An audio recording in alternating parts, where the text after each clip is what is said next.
Huwag kang makisiksik, hindi ka dito belong. Pinag-uusapan namin sa iba ay binubulong. Matagal ko nang alam ang iyong tunay na kulay.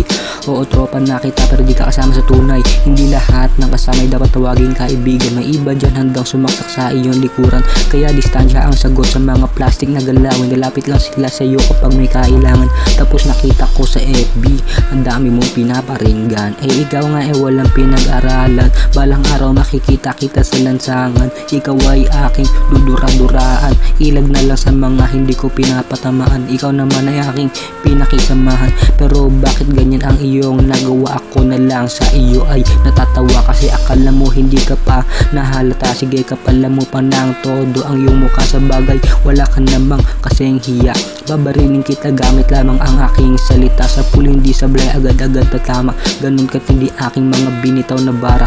Pilipas tumamang ligaw na bala. At kakalimutan na lahat ng ating pagsasama. At lahat ng aming listahan ikaw ay nakatabla na. Kung may problema ka, sino ba ang nauna? Sa ating dalawa di naman magkakaganito. Kung kabaitan ko'y di mo inabuso. Bait-baitan harap-harapan ng loloko. Ilang taon na ang lumipas di ka pa nagbabago. Ganyan ba pag walang nagmamahal sa'yo na tao? Hindi lahat ay kasama mo na sa dulo.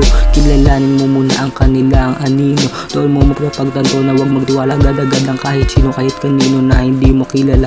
Dito pa lang ay hindi ka na sa akin uubra ka. Pekean mo kasi isagad na. Kapag may kasamang iba hindi ka nakilala. Ibang iba ka mula noon hanggang ngayon. Unti-unti ka nang nagiging patapon. Tigil-tigilan din kasi kakasindi ng dahon. Hindi din kasi masisiyan bibigyan ng atensyon. Mga problema ko sa'yo ay wala ng solusyon. Kasi mga sinabi ko sa'yo ay babaon. Basta ako pagpapatuloy ko ang rap ngayon. Ilan man taon di na mag-iiba ng direksyon. Dire-diretso walang hinto-hinto. Hindi na to si Pobia na liliko. At lalong-lalo na hindi na to susuko hanggang marating ko na ang dulo.